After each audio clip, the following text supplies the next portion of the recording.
When the vicious dog first saw the girl, he was instantly struck by her stunning beauty. He'd just rushed over to bite her, but now he instantly transformed into a sweet little dog, leaving Jim stunned. This dog, normally a nightmare to him, was now willing to do anything to please the girl. This made Jim even more certain that the girl was an angel, but he didn't know that the angel's mission was to take her to heaven. Just last night, an angel on his way down to Earth accidentally collided with a satellite, causing him to fall into Jim's swimming pool. Jim woke up and immediately went out to check. He found the angel with wings. He slowly approached and carefully turned the angel over. Jim was stunned by the beautiful face. He carried the angel back to the room and gently patted his cheek, but the angel did not respond.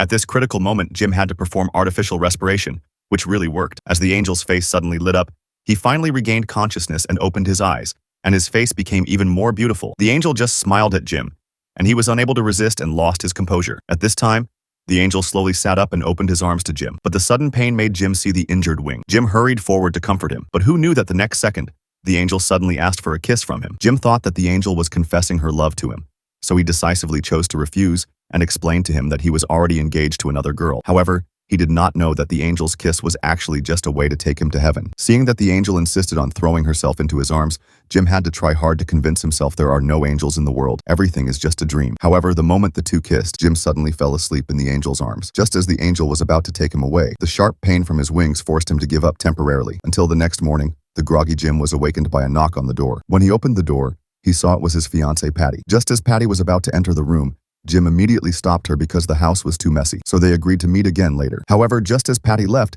Jim's best friends came one after another. At this time, Jim was busy cleaning the room, but the moment he looked up, the angel explained her purpose in a notion, but Jim couldn't understand her at all. His friend happened to be knocking on the door outside. Jim was at a loss for what to do. He had to ask the angel to hide quickly and ran out in a panic. This made the three of them feel something was wrong. They broke into the room and looked everywhere, but unfortunately they couldn't find the angel. Just when they were about to give up, the blanket on the bed suddenly moved. They ignored Jim's obstruction and directly lifted the blanket. Seeing the angel's peerless face, the three of them were all stunned. Why did such a charming girl with blonde hair and blue eyes appear in Jim's bed? They pulled Jim out and discussed taking the angel to an exhibition so that they could make endless money. Jim was very angry when he heard it. He just wanted to heal the angel and send her away safely. Jim said, "Although we often make trouble, we have never hurt others." Jim returned home, carefully bandaged the angel, and then covered her with a blanket.